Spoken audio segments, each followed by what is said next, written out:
Welcome back to another episode of the Strength and Speed Podcast. I'm your host, Strength and Speed owner, and MudGear-Hannibal Race Pro, Evan Perperis.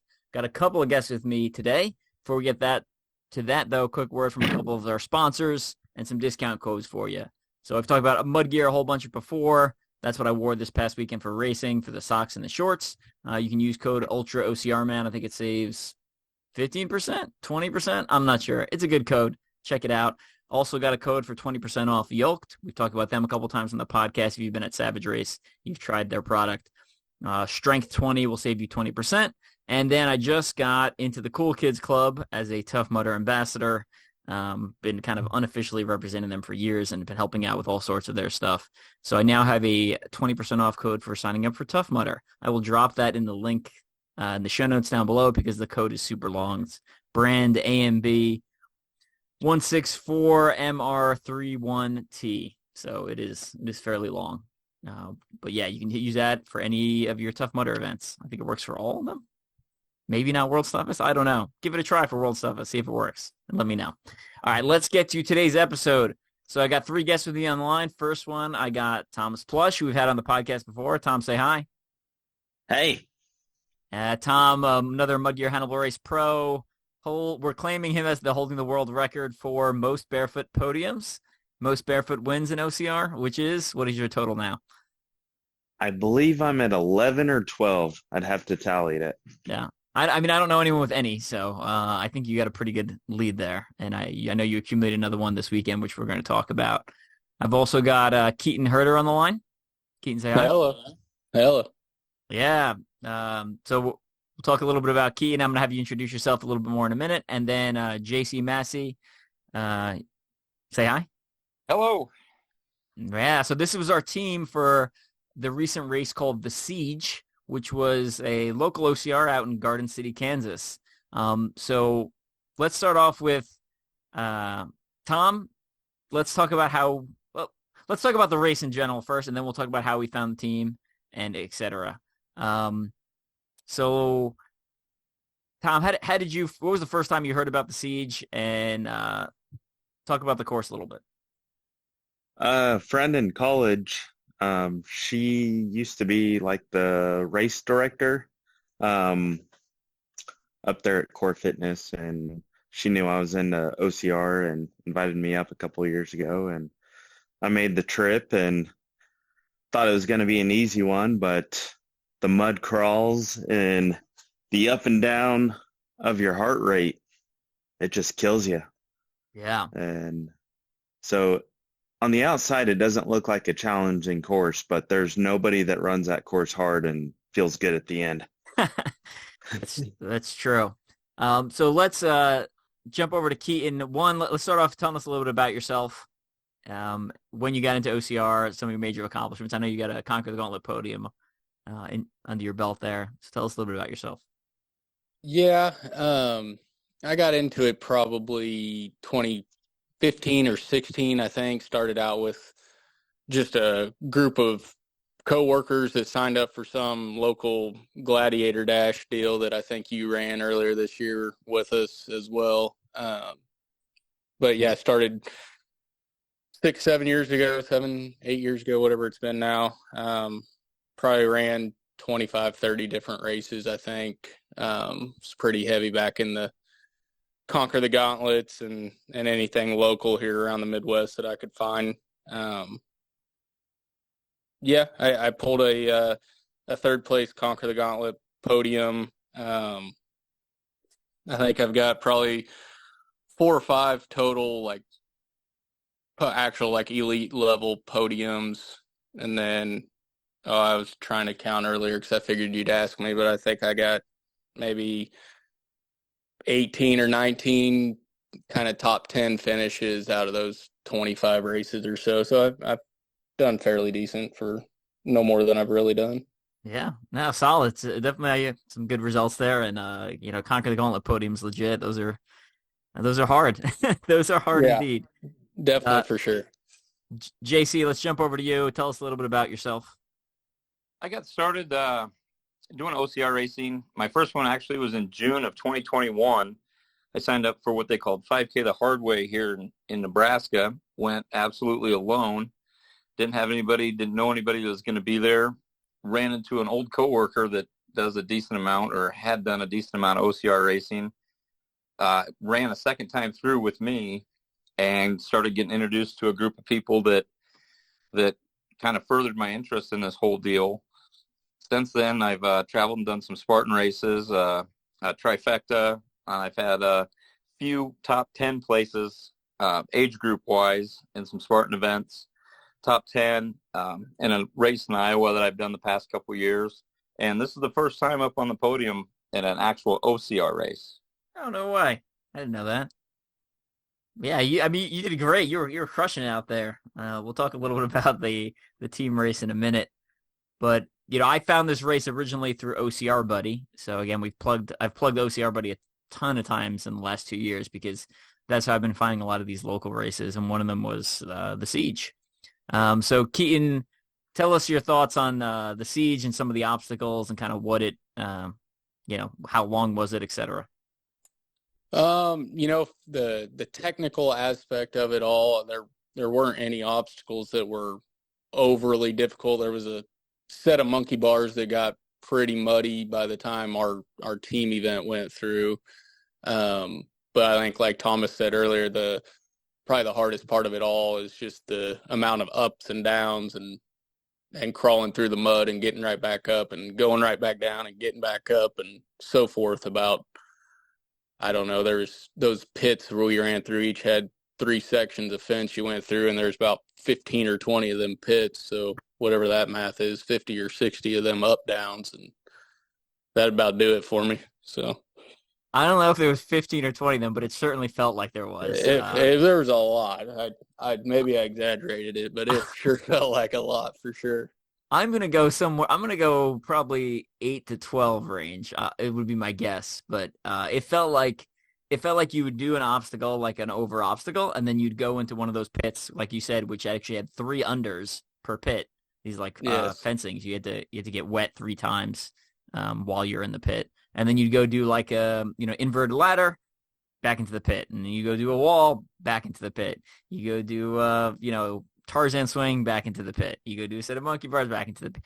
Just like over and over and over again. So it, for me, I like to stride it out a little bit more. And Tom took off from me after a bunch of those pits in a row because he was a little faster at getting up and in and out of them. So Tom, take us through how we signed up, right? Because we do something fairly unique when we go out to the Siege. This is the second time we've done it, regarding the individual and the team. What do you mean how we signed up? The fact that we do both. Oh, yeah. I think you and I both have the same mindset. We're competitive as can be, and you can't just do one. You got to do them all. And I think you and I both kind of feed off of each other. Yeah, absolutely. When you have that competitive partner with you, that kind of pushes you a little better. If none of you guys were there, I probably would have ran it 2 minutes slower. So it's nice to have that push to get an actual workout / race in there. But yeah, every time we race together, we try to run in the same heat, and it seems like both of us finish off with nothing left in the tank. Yeah, it's good. So the race has individual elite. They've got team elite. They've got essentially individual open. They've got team open, and then they've got a kids race. So me and Tom ran the competitive, so the individual elite, and we finished, and we had, I think, technically like 10 minutes before we started the team race. So we ran 5K near max effort with obstacles, finish, and then we basically lined right back up. I mean, there's still mud and stuff dripping off of you, and we go right back out there. And, most of the people only do one, and it's pretty funny. Guys like people on this podcast and people who listen to this podcast, I think are used to that extreme of oh, well, I'm going out there for the weekend. I might as well do all the events. The people who typically show up were like, "You're doing what? You're running it again? What? What do you mean? What do you mean you ran it again?" It's like, well, I don't know. I traveled all the way out here. I'm gonna double up if I can. Yeah, I'm pretty sure we're the only two that actually ran both events the last 2 years. Yeah. Well, Kim ran it last year. He ran both events. Yeah. That's true. So Tom, tell me how. I know Keatin and JC, in passing from seeing them at race and stuff. How did you pick them as the teammates? I think I have a knack for looking at talent and heart. So when I put a team together, I don't want just talent. I don't want someone that just works hard. I want someone that's got both. So when I look at athletes, and I saw that in both JC and Keatin, every time I've raced against Keatin, he's always busted ass to the end. Same thing with JC. I follow his workouts for the last year when I met him at Rugged Maniac. And you can't find two people that work harder than these guys.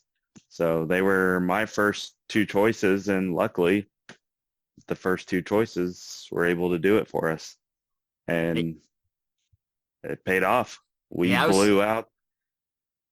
I was super excited because whenever we're coming up with a team, I always feel like you always start asking people, and then people are like, no, and then it's like you end up like panicking. And we put the team together pretty last minute. What were we, like 2 weeks out, if that? Yeah. So JC, and last year, go for it. And last year, I think we were only a week out, so it was real panic mode. And I only had about 3 or 4 athletes that came to mind again for this year, and luckily it paid off. Yeah, I was thinking about asking Kim, but I felt bad because he drove super far, and I know JC you had quite a drive, but I think Kim drove something like 8 hours last year. I was like, it's a long day for him. And he filled in for us last minute. I was like, I kind of feel bad asking him again. So JC, tell us a little bit about your day job and how that relates, if it's helpful for OCR training or hindrance. I'd say as I've gotten further into this, it's helpful in the fact that it takes endurance. I do concrete floor coatings, so in the elements all year round. It's not the toughest job in the world, but by no stretch of the imagination is it easy. There's a lot of lift, there's a lot of move, there's a lot of up down. So finding the endurance to go out and continue to work out, to get a run in, get a workout in after work is challenging. I do my best to make it in before work every day of the week. So just being used to the elements, being dirty, uncomfortable, weird positions has helped that quite a bit. Gotcha. And what'd you think of any thoughts on the course? I tell you, the one obstacle I underestimated is where I lost the most time. I got stuck in the tube. It was muddy. It was slick. I was right on your heels, and you managed to scurry up, and I lost traction, and it wasn't a very, very angled, I believe, 24-inch diameter smooth bore tube. Yeah, something like that. I just got stuck in that. I could not figure out how to wiggle. Finally just wedged myself and managed to get the tips of my fingers on the outside of the tube and pulled myself up. But the one I didn't put a lot of thought into is the one that held my time up there.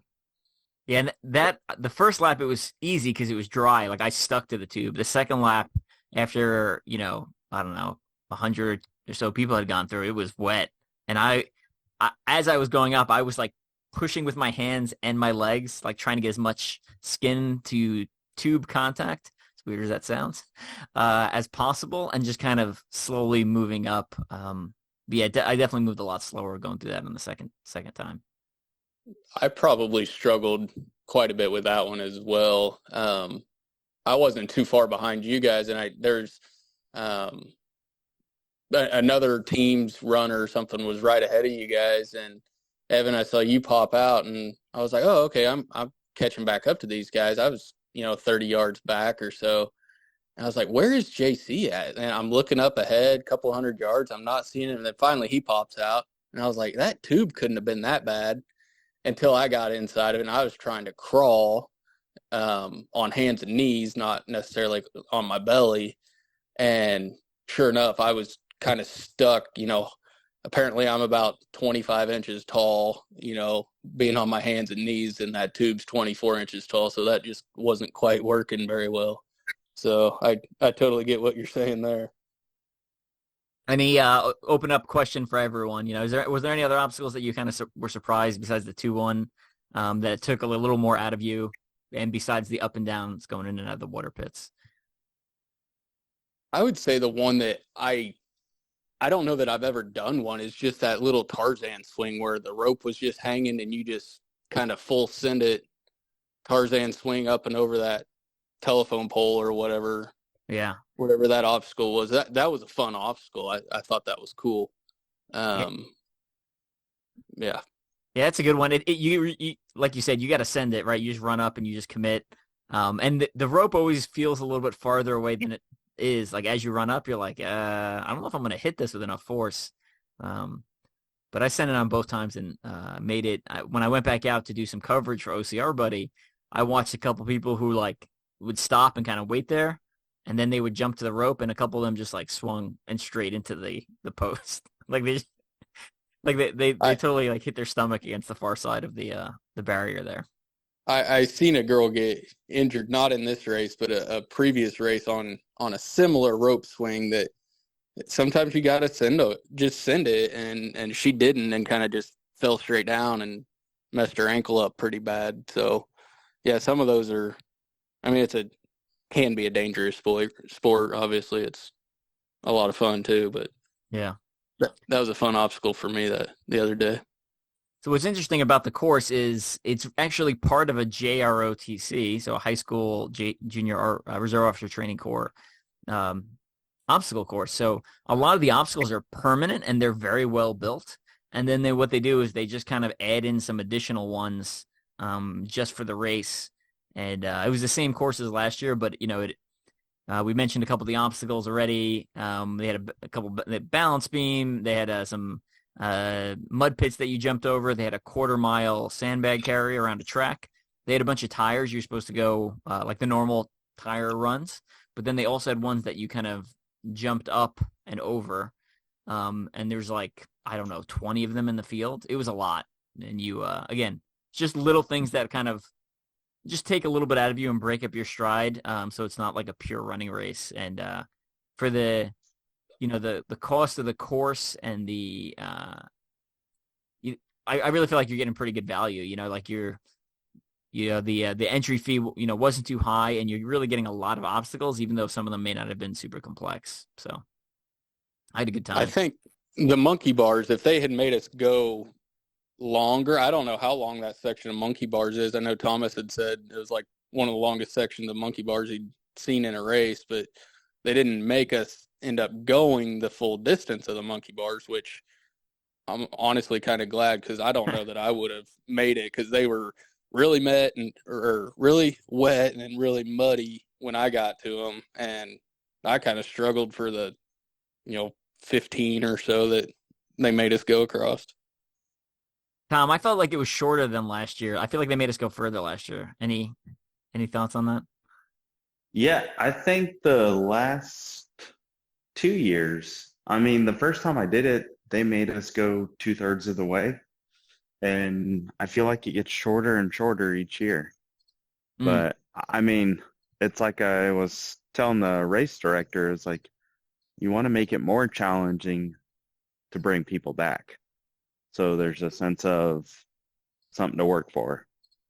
Yeah. So I don't know if that's a safety thing, or, complaints over the past, or if they want to make it more realistic for people. But yeah, I think it would be cool if they made it the whole section. And I mean, if someone made it past a point, let them drop off. But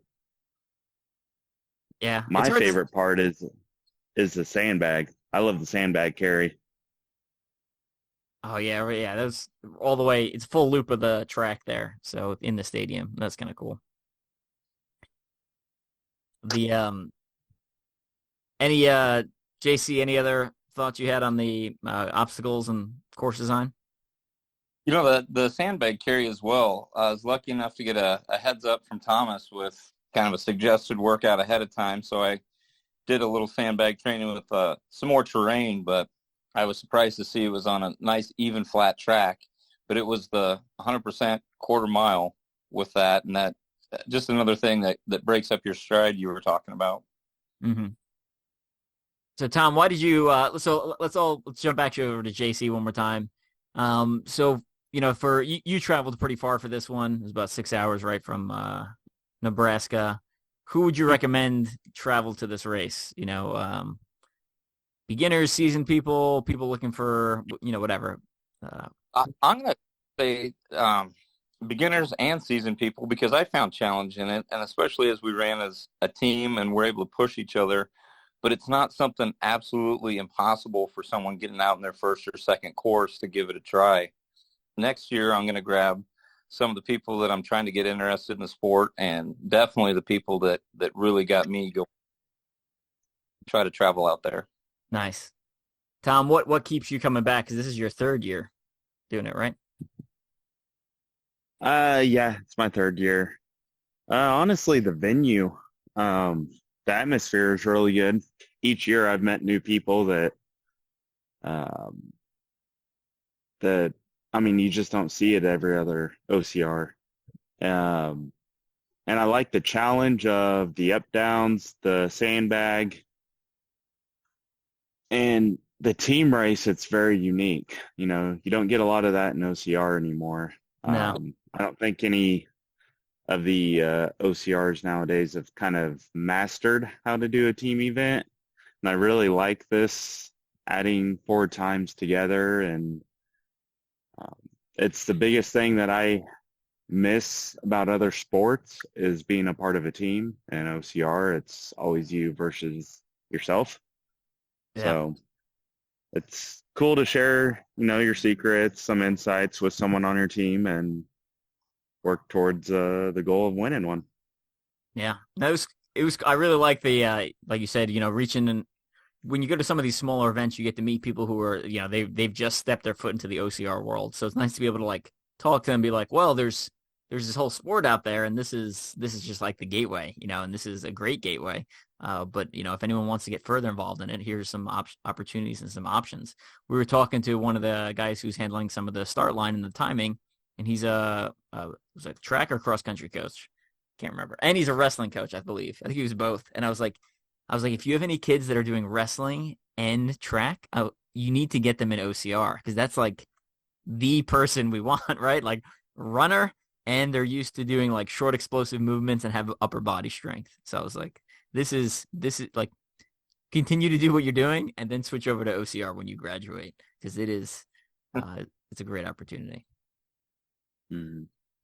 And I'm even still connected with several people that I've met over the years. I'm actually training one that I met at the Siege. Oh, so, really? just the community out there. It's a little different than what I'm used to, and even with it being a smaller venue. Yeah, and for me, it's about a 4-hour drive, and the fact that I get to drive 4 hours and race twice in a weekend, that to me, that's as someone who's seasoned, that's the selling point for me. Like it's one trip and I get essentially 2 races out of it, right? So that was, we spent one night at a hotel, drove out there the night before, raced twice, drove back, and stopped and ate at a couple different places along the way, out in the middle of Kansas. Not much between Manhattan, Kansas, and the Garden City, Kansas, but we still found some interesting places to stop off at. Keatin, tell me a little bit about, I know we were talking about hunting before the race. Tell me a little bit about hunting and how the physicality of that and how it kind of plays into supporting your racing. Yeah, so when I really first got into racing, it started with coworkers, but then I saw it as an opportunity. I've been going elk hunting in Colorado every year, along with all the local Kansas hunting and stuff that I do. But I saw training for OCR to be an opportunity to also stay in good shape to go elk hunting, because, you're hiking up and down the mountains, and we're bow hunting at the, when we go out there. So we have our packs that we're carrying during the day and our bows, and binoculars and all your layers and stuff that you want to have on in the mountains. And so you're always carrying 20, 30 pounds at a time, maybe more. And then if you are successful and are lucky enough to harvest an animal of some kind, then you end up carrying 80 or 100 pounds of mostly meat on your back in a backpack, frame pack, and hiking at the same time, and higher altitude and thinner air, and you can imagine what that does to your breathing and stuff. And I feel like training for OCR has really helped me for that as well. It keeps me in good shape. So yeah, that's a lot of weight to move after a hunt there. That is, I think probably the worst it ever got me. I needed to take a break, so I had whatever, on my back, 100 pounds or so, and I sat down on a log that was 2 or 3 feet up in the air, kind of suspended in the air, and that log decided it was going to snap off. And so I laid on the ground on my back, kind of like a turtle upside down on the back of its shell. Couldn't really get up, just kind of had to wiggle around for 5-10 minutes till I finally flipped myself over and got up. So that was exciting. But yeah, things like that your OCR is good for, climbing over, dead fall trees and stuff like that. It's pretty cool. Nice. Yeah, when we do like super, and sometimes in the military, we have some training exercises that the packs are like preposterously heavy. Like I think the heaviest one I've done is just over 120. And it was terrible. And that's how we had to get up. You essentially had to sit into the backpack, roll onto all fours, and then you kind of like powered your way up. Usually one of your friends was like pulling also. And it was terrible. Like just standing there, not moving, and like the amount of weight that's like pressing on your rib cage, your diaphragm, and your lungs. Like yes. you'd be breathing heavy, doing nothing. Like you're just standing there and you're like, yeah, at that point you want to start moving as quickly as possible, because standing hurts just as bad as moving really fast, if that makes any sort of sense. Yeah, no, absolutely. 100% agree. So, JC, what else you got coming up on your calendar this year that you're looking forward to? Rugged Maniac coming up for certain there in Kansas. And I've booked with one of my Nebraska guys. We're going to go down and do the Spartan Trifecta middle of October in Granbury, Texas. Nice. I know Nebraska did they do it this year? I don't think they did it this year, but they normally have some pretty unique events. Like they had Big Red Challenge for a while. Have you done that one? Yeah, I did that one for the first time last year. And they just had they tabled it for this year, and I'm not sure exactly what's going on with it. They're maybe looking at a change of venue, still locally here. It's a great race, but it just didn't come to fruition last year. Hoping that they can find a home for it this year and keep it up here, because a few of the other races didn't quite make it through COVID, and just that I'd done about 2 years ago, and they kind of fizzled out. And that's where there's very few here in the state. Yeah. The one whenever I think of Nebraska, I think of Big Red Challenge. But they had some pretty cool prizes. They had like the Captain America shield as like I think the winner got that, and then they also had it actually had a salmon ladder in the middle of the race, if I remember correctly. Yes, and that was my first time ever seeing a salmon ladder, and that didn't go well. It took several tries to actually get up and down that. So how do they do it as far as like resetting, right? Because that's not an obstacle that's easy to reset. How do they do it with like throughput and getting people through? You just go up and then come down, or you go up and that's all you have to do, and then someone resets it? What's their method? They had a ton of volunteers. It was actually really well staffed for the amount of racers they had. And I'll be honest, I focused on, I think it was 3 up, 3 down, and it took me several tries, and I paid no attention to what was happening before I got to it, and I didn't look back when it was over. Yeah, it's a good one. I'm surprised it hasn't quite made it into any other. I'm trying to think if I've ever seen it in another race, and I don't think I have. Maybe Toughest, like the not Toughest Mudder, as in Toughest is in the the European brand. I want to say maybe they had it in there. And Tough Mudders had it in their festival area, but it wasn't a true salmon ladder. It was like a 45-degree angle salmon ladder. So you kind of like hop up, and it was for just to like win Chipotle prizes or something like that. It wasn't an actual thing. So, what about you, Keatin? Anything? You got anything else coming up this year? Oh, I'm doing some dad stuff, I think. I got my daughter's starting kindergarten, so they have just a 5K road race that I think I'll probably end up doing that helps support them. And then my wife's work has a 5K road race they do around the Wichita State University campus here, and it's sometime in late October, I think. And then I go hunting here in about 4 or 5 weeks out to Colorado, and I'll go through that whole thing we were talking about earlier. And past that, we'll see. I know I got some races next year, but for now, that's kind of just it. Nice. Tom, what else you got coming up in 2023? I got Conquer the Gauntlet, my favorite race, coming up here in a couple weeks. I've got Rugged Maniac in Kansas City. Yeah, reunion. And then the big one, High Rocks, Dallas. Kendall and I are teaming up and hopefully going to qualify for the World Championship and compete in that next year. So nice. That's the main focus right now.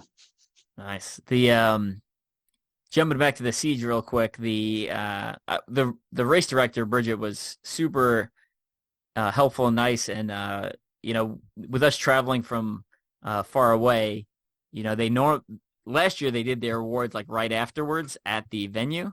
And then this year they actually did like a post-race party / awards, which I thought was like a cool addition. Although I don't think any of us stuck around because we all had fairly lengthy drives back home. But I do like, even though I like that there was the option, I like that they had that as a post-race party, because if I was staying another night, I absolutely would have gone. But I also like the fact that she was like, well, you guys are taking off. I can just give you your prizes now. So I thought that was really nice. Yeah. The idea is good, but I mean, it would gear towards more local runners because, CTG and all those, a lot of people travel and a lot of people are driving home after. They rather stay the night before versus the night after. So in theory, it's a good idea, but at the same time, I kind of like the ceremony being done at the venue just because a lot of us want to get out of there, get on the road. Yeah. Although sometimes when they do the ceremony at the venue, sometimes it's almost worse because it's like, all right, we'll do it in 20 minutes. And then like 20 minutes go by and they're like, we'll do it in 20 minutes. You're like, you literally just said that, and then you end up standing there like an extra 2 hours and you're like, I'd rather just have them tell me a time later in the day. For a lot of the ones I end up traveling to, we'll depend on the city and depends how often we've been to the city. If it's a place I haven't been before, we'll usually stay a second night and go do some touristy stuff in the afternoon. I think Garden City, they have a water park there now or something, like at that hotel. Oh, yeah. Did you see that?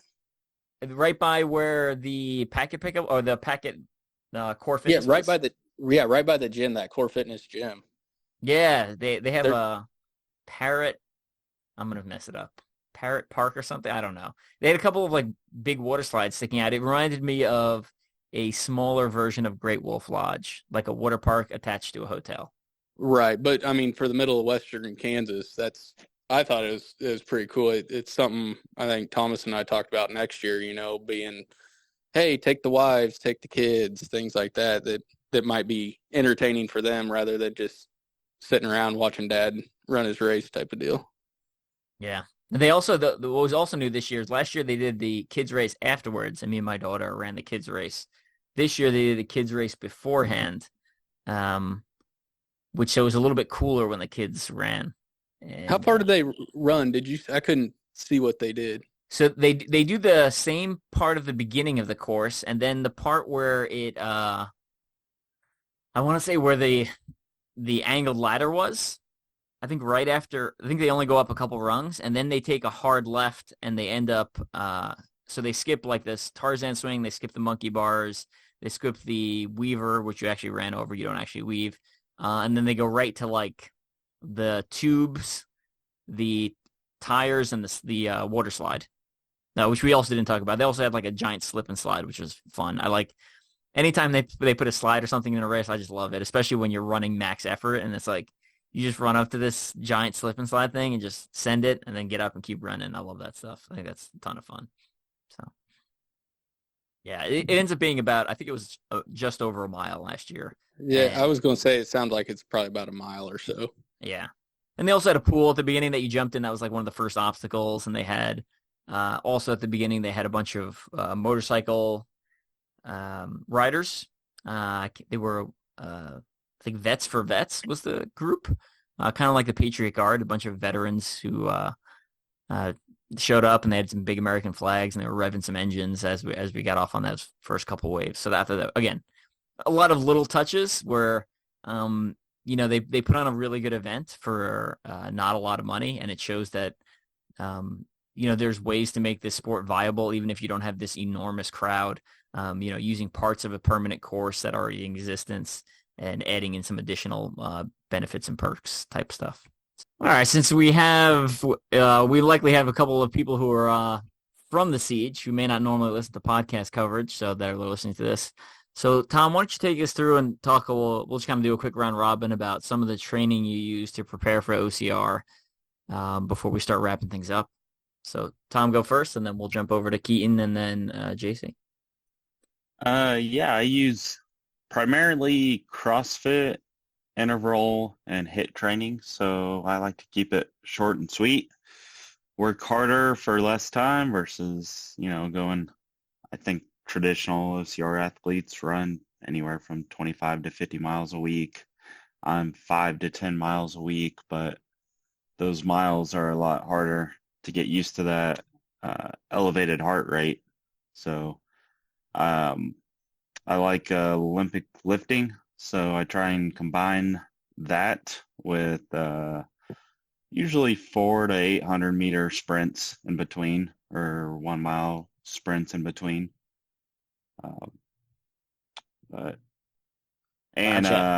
You also have a background in soccer, don't you? Didn't you play soccer growing up? Yeah, but I cheated the cardio out. I put no off-season effort in whatsoever, and I was a forward wing, so that meant that I kind of stayed primarily to the top.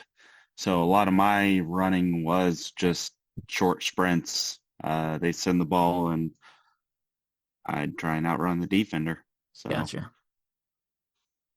All right, Keatin, what about you? Oh, pretty much none of that. Difference in backgrounds, I guess. I work, I'm a construction project manager, so I'm mostly in the office, sitting at a desk, emails, schedules, budgets, drawings, you name it type of stuff. And so luckily where I work here in Wichita has a weight room down in our basement. And so I can go down with a shower as well. And so I can go down on my lunch break and change and go outside, and we're a block or so away from the trail that runs along the river that goes through downtown Wichita. So I run a block from our office and hop along the trail at lunch, and typically I run 3 or 4 times a week on lunch breaks, 3, 4, 6 mile runs, sometimes hard, sometimes slow. Just kind of depends on the day and what I'm feeling. Come back after the run, do some, some pull-up. We have a pull-up bar in there, and some curls, some lunges, just some body weight type stuff. Definitely not a lot of lifting. I would say anything obstacle related. I like to try to find a little, you'll see them around like parks, little recreation areas and stuff, the little, exercise playground looking things that have maybe like a section of monkey bars or something that you can sit there and do push-ups on or stretches or crunches. And you know what I'm talking about, those little Yeah. workout areas. I'll try to find those and do, a whole bunch of pull-ups and monkey bars and things like that to kind of gain that upper body, technical obstacle type stuff. I don't know, maybe Thomas knows more, but we don't here in Wichita have a huge like ninja warrior type obstacle presence in the Wichita area. Maybe I'm totally wrong and I just don't know about it, but I guess really all I've found to kind of get myself up and off the ground and suspended and hanging from some sort of obstacle thing is those, monkey bar things you find at playgrounds and stuff, which is kind of silly, but no, I mean, about what I found. So. You gotta adapt, not, especially in the Midwest, we don't have a lot of ninja gyms. I mean, there's some in the more major cities, like Kansas City has Modus, 2 Modus ninja gyms. But yeah, you got to adapt, and especially if you're looking to do training that is similar and very specific to OCR, it involves running plus obstacles. So as you run and you see a playground and you want to go hit a set of pull-ups or use sometimes the pull-ups on the monkey bars are too small because they're made for kids. So like I've used the cross beam of a swing set, right, and used that for stuff. So yeah, we have along that trail. There's it kind of slopes from the road that runs along the river down to the sidewalk that's along the river. So it kind of winds up and down this hill. There's just random little trails that cut through there. So, if somebody comes up that's also jogging, I have some coworkers that go running with me and stuff as well on lunch, and they have ran a lot of these races with me too. And they just kind of laugh when you want to take off and you want to cut up and down the hills to kind of get that elevation, change and terrain difference than running on pavement. And it's like, what are you doing? Well, I'm training for my obstacle course race. So right. This is kind of realistic for what downtown Wichita has to offer for training on a lunch break.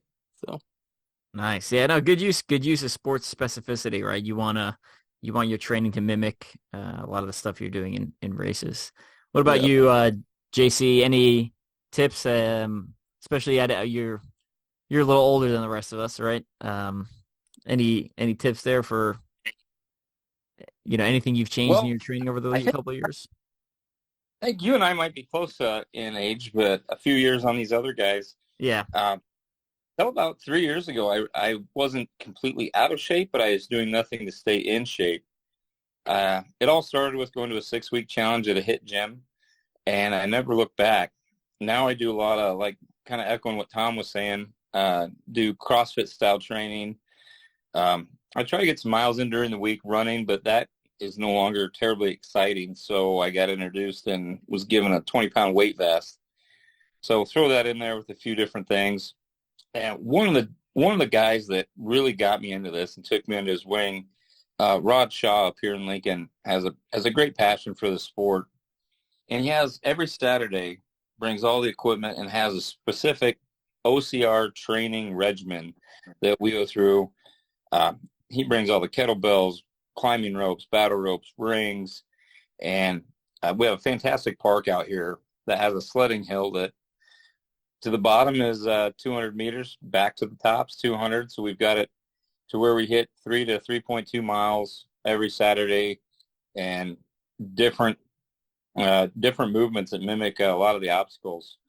Just for instance, last week I think there was roughly 640 reps with 3 miles of running, and that's all pounded out every Saturday morning. And we're doing our best to try to get some more people interested in it. He got me hook, line, and sinker in this, and that's how I come to meet you guys. So keeping those things and just turning everyday objects into obstacles, kind of like Keatin was saying. You'll see it. I'll branch off and do some push-ups on a bench or some, maybe a jump over and that, and everyone else looks at you a little bit strange when all you're there to do is run, in theory. Yeah. Yeah, no, that's great. I'm glad. I knew the NEOCR was did a bunch of like group workouts because they've been doing them for years, but I didn't realize. I don't think I quite realized that they were still being active, because KCOCR was doing something similar, and we've kind of fallen off slightly.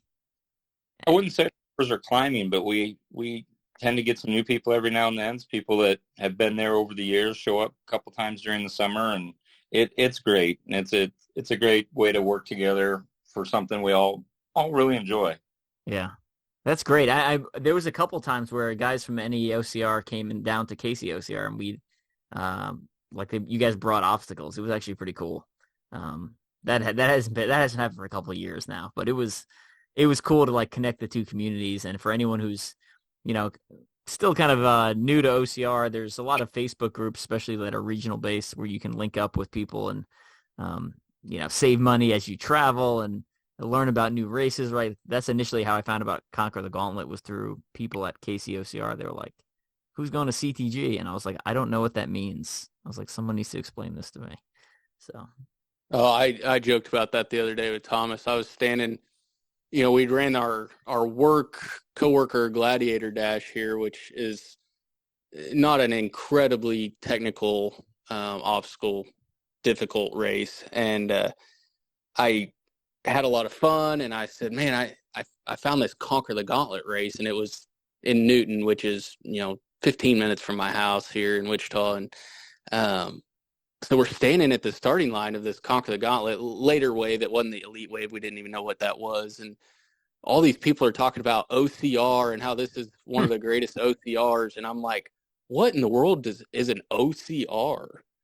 And it was minutes before somebody's like obstacle course race. And I said, oh my, I really probably should have stitched that together in my head a lot quicker than I did. But yeah, so finally realized what that was. And then took off at a Conquer the Gauntlet in a fun wave and did not know what I was getting myself into, and probably had the most fun I'd ever had, and had a couple of obstacles that I could not complete at the time in my very first one, and then decided, well, this was fun enough. I think I might actually make a go at some of these things, and started training specifically for something I had no idea what I was doing, but was having a lot of fun at it. So. Nice. That's a great story. That's a great story. Yeah, JC, you're only 3 years older than me, so we're pretty close.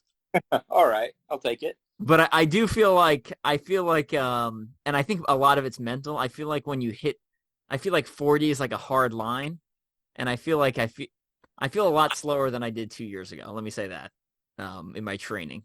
So yeah, I don't know. But like I said, I think a lot of it's mental, just because people are always like, oh, 40s in OCR is like 40s is masters, 40s is masters. So like, I think part of my brain is like, you are over 40, you're supposed to slow down now. So I think, yeah, just fighting that back against that internal monologue. So. Well, you look at sports like the NFL and soccer, those guys start losing speed at early 30s. Yeah. I know in endurance sports, typically 35, you're about your peak. I think there's some Boston Marathon runners, typically like 32 to 38 years old are the ones that are winning that. But I mean, you look at CrossFit Games, NFL, soccer, all their speed drops off tremendously after 30. So are you trying to psych me out for Casey Rugged Maniac, Tom? Is this what's going on? No, I mean, you guys you are correct, right? So most endurance peak is like 30 to 35. You look at like any Ironman race, like typically 30 to 35 age group is the most competitive. So yeah, and I do feel like my speed's gone down. I feel like I can throw down still on most race days. There are some days where even if like an endurance, the toughest, I feel like now the starting pace is faster than I'm comfortable with now. I'll catch up before it's over, but yeah. You guys, Evan, you were saying the other day, you don't run like any road races at all, do you really? No, I stopped. I used to run a lot of road races, and then when I found OCR, I liked it a lot better, and I basically stopped. And I spent so much time traveling and putting so much effort into OCR and like tapering and stuff. It doesn't make any sense for me to do road races anymore. Right. Man, I did one marathon. I think you maybe said that you had done some. And I was I was just trying to stitch together, how can I run this marathon and train for this marathon, but also try to stay fast because, these obstacle course races, you sometimes start out at such a blistering fast pace. And I don't know that you can do it. I know there's probably a few athletes out there that can, but man, it's tough to try to do both styles of running, long distance or road race type running, and obstacles at the, within a week or two of each other. It's tough. Yeah, no, absolutely. So I found when I was training for marathons, my 5K times would actually get a lot faster because I was just doing so much aerobic work. However, when I ran a marathon, I would run it in about 3 hours, and it is max. Like I'm pushing the physiological limits of my body at the time I was running those. So immediately afterwards, I would be wrecked from just a regular marathon for I feel like weeks afterwards. Yeah, well, I felt like mine was like 3 or 4 weeks. It was like I didn't even run for like 3 or 4 weeks. It's like, nope, I'm done. Never again. Why? Why did I do that? So I actually find a lot of times I actually recover. It sounds weird. So sometimes I recover better in ultras, ultra OCR, because I don't have to, if I've got a good lead or something, I don't push as hard. I don't push as deep. So I'm running for longer, but it's at a slower pace, and mentally I'm not digging as deep. So anyway, kind of a quick aside. If anyone wants some specific, if you're looking for a more specific obstacle course race specific training plan, my book, Strength and Speed's Guide to Elite OCR, is available on teamstrengthspeed.com. It's also available on Amazon. What you want is the new Strength and Speed Guide to Elite Obstacle Course Racing. That one's been updated. The first one I wrote, I had about 15 podiums. And then after I made an update after I got another 50 podiums. So it was there's a lot of good updated information in there, and I simplified some of the training plans because I thought they were just a little bit too complicated, even though they were, kind of better. I think the first version in some respects are better, but it's not as user friendly. I think the second version is a little more user friendly training plans. All right, let's start wrapping it up.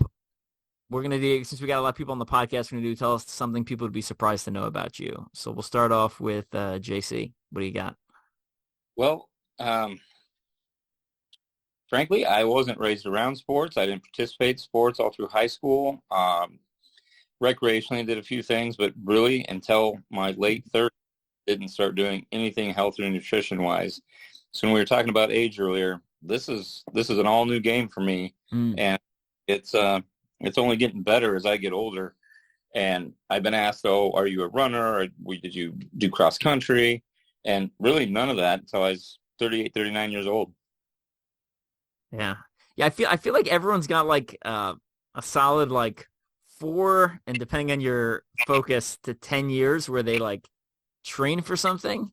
And some of the people that peaked in a lot of guys peak in high school. That's when they do their sports stuff, and then they're like, "Oh, now that I'm out of high school, I guess I'll just give up." Or now that I'm out of college, I guess I'll just give up. So the cool thing is, because you're still young in your training, you've got a lot of you can still make a lot of progress because your body is still adapting to all these different things. So that's super exciting. Yeah. All right, Keatin, what do you got? Oh, I don't know. I've been thinking that I'm colorblind. A lot of people know that, some don't, obviously. One of the probably biggest obstacles of these obstacle courses races are when they're not super well marked, or when they are super well marked for people who can see an orange flag or a pink flag or a ribbon or you name it. And so that's always kind of one of my questions and worries when I get to a new race or a race I haven't been around for very much. And I'm like, how well is this course actually marked? Because I have been, unfortunately, off course after being in good position. I think we were talking with Thomas the other day, and I followed him and a couple other guys into the timber one time, and they must have took a sharp turn back the other direction, and I just kept going, and I came out of the timber 3/4 of a mile later, and I was I came out of the timber on the side of the first place runner at the time, which was Kendall, that Thomas mentioned earlier. And he goes, "Hey, where'd you come from?" And I said, over here, and this is obviously not where you came from. And so I kind of had to swim back upstream against everybody until I got back to the point that I got lost, and then continue on. And it's unfortunate when you're actually doing well in a race to stumble on something as easy as just you can't simply see where to go. And yeah. Yeah, that's the worst. That sucks. Side note, the siege was very well marked. I didn't have any issues. There's a decent number of volunteers. So yeah. That's one of my there's like a couple things you can't mess up for me as a competitor coming to a race. One of them is course markings, and the other one is like timing, right? So yeah. Those are like my two biggest pet peeves. You can bomb almost everything else, and as long as I know like I finished where I'm supposed to finish, and like we didn't run off course, like I'm pretty much good. And it's not that some of these races were necessarily marked bad by any means. It was just simply the fact that I couldn't see the markings, and or I've had to come to like a stop almost. And the little pink like utility marker flags that you see in people's yard that says gas, electric, or whatever it is that a lot of races will use. I've had to get down in the middle of like an open meadow and lay on the ground so I can get a silhouette of the flag sticking up in the air, just so I can kind of see where that next flag is. And that really kind of stinks. It's demotivating to continue when you don't even know where you're going. So you're running way slower than you could, and things like that, just simply because you don't know where to go. Yeah. I have a different, so I can't hear. One of my ears is pretty bad. I wear a hearing aid on one side. So occasionally I have the similar problem, but different, and it's usually not as costly because people will sometimes give directions and I'm like, literally no idea what you're saying, dude. They're yelling stuff and I'm yelling at them back. So it sounds like I'm angry because I'm just trying to hear what they're saying. So right. I had a pretty funny conversation with Jenny Overstreet. We were running at Toughest Mudder, and she wears hearing aids in both ears. So I'm deaf in one ear, and she's deaf in both ears. And the two of us are yelling at each other on the course, trying to like make polite conversation. And we went back and forth a couple times. And I was like, let's just stop. So it's a little bit of a disaster. No idea what either one of you is saying to each other. No, I was like, there's not much water on the course. And she's like, what? I was like, there's no water. She's like, there's water at Arctic Enema. I was like, besides Arctic Enema. She's like, oh. I was like, I don't think we understood each other. Whatever. Tom, what do you got? I know we've used a couple of yours already. I'll kind of piggyback off of what you just said about people peaking in high school. I was kind of the opposite. In high school, I was I had the athleticism. I didn't have the size, the strength, or necessarily even an elite speed. So I was just an average athlete. And then as I got through college, you started to see the decline of everyone around you. And that's when I started to incline and kind of flipped the script a little bit and became kind of the opposite of what I was. I was maybe 130 pounds. None of my lifts were impressive. Average 40, average mile. I'd say maybe above average mile, but nothing that would stand out in a track. Yeah. Or cross country time anyways. I don't even think I would make the track team back then, but some people get out of high school and they keep trucking, but for most, I think that is their peak. Yeah. And I mean, as we talked about earlier, it's never too late, right? Like if you want to make a change. Yeah, Tom, your background sounds a little more similar to mine. People are always like, "Oh, Evan, you've always been fit," and it's like, no, not really. I've just been very persistent for a very long time, and everyone who was a lot of the guys who were better than me basically at some point gave up, and I just kept running. So that's where we are now. All right, we're gonna get going. Before we go, final shout out you want to give, friends, family, sponsors, anything else we missed? JC, what do you got? Absolutely, the NEOCR group coming to introduce me to you guys. Looking forward to Rugged Maniac and seeing you guys all again. All right, and then how do people find NEOCR? Facebook. That should be the only one that pops up. All right, sounds good. Keatin, what do you got? Oh, I don't have much. Obviously my wife and my two girls that let me go to these things and deal with me being gone for a night or two here and there, or putting up with me, training or going through some weird, awkward routine before a race or all that stuff. So just putting up with me. Nice. Got to give a shout out to them. Sounds good. Tom? I definitely got to give a shout out to Juice Performer. I took a month off of it, drinking beet juice every day, and had the worst race of my last 3 years at Rugged Maniac. I got back on it about 3 weeks ago. I feel like I'm about right where I was prior to my month-long of endeavors. And then also Barefoot Fitness. It's something, Facebook group, you can look it up, and I post workouts. You can train with me, train in my gym, or I can send daily workouts. But yeah, and of course our pro team and our sponsors. Without them, the gear and supplies and everything that we get from them, and race discounts and traveling and all that stuff, I wouldn't be able to do what I do now without them. Yeah, good stuff. I'm going to give a shout out to you guys. That was appreciate all the work you did. That for me, that was podium number 90, which is an absurd amount. But I'm trucking towards 100 slowly over the last decade, or actually at a pretty good pace. So I wanted to thank you guys. I feel like all my pretty big milestones tend to be at team races. So my 50th one was the toughest mudder as a team. My 75th was also toughest mudder as a team.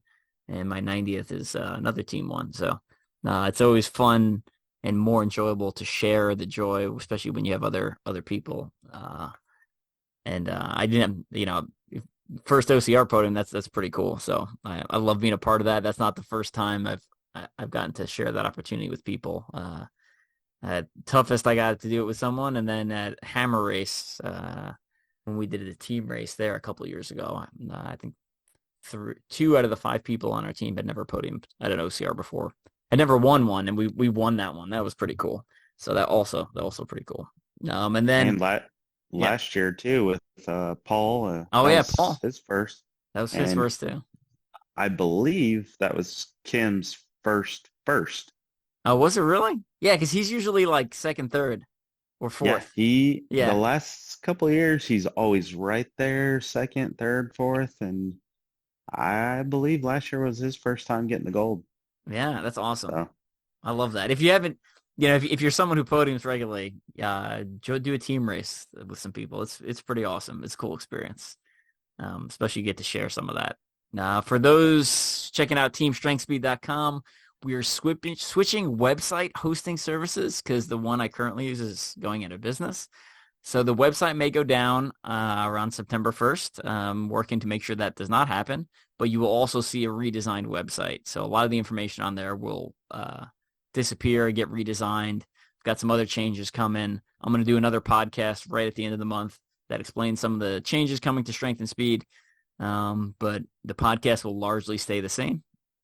Might be a couple of minor adjustments there, but so check that out. Head over to teamstrengthspeed.com. If you need Bleg mitts for the upcoming Toughest Mudder, if you need Bleg mitts for OCR World Championships, I heard it's going to be cold there, Mammoth Lakes, order them ASAP before the end of August, because like I said, the website may go down for a little bit as things change over. So just be aware of that. And same thing with the MudGear-Hannibal Race Pro Team website, which you can currently find at ctgproteam.com.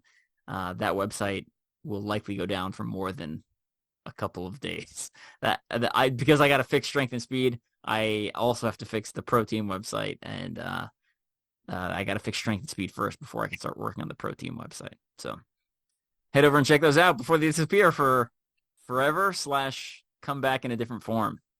All right, thanks, guys, and we will catch all of you. I don't know. We'll see you at Rugged Maniac, most of you. So. Yep, I'll be there. All right. We'll talk to you later. Thanks again. Thanks. See you guys.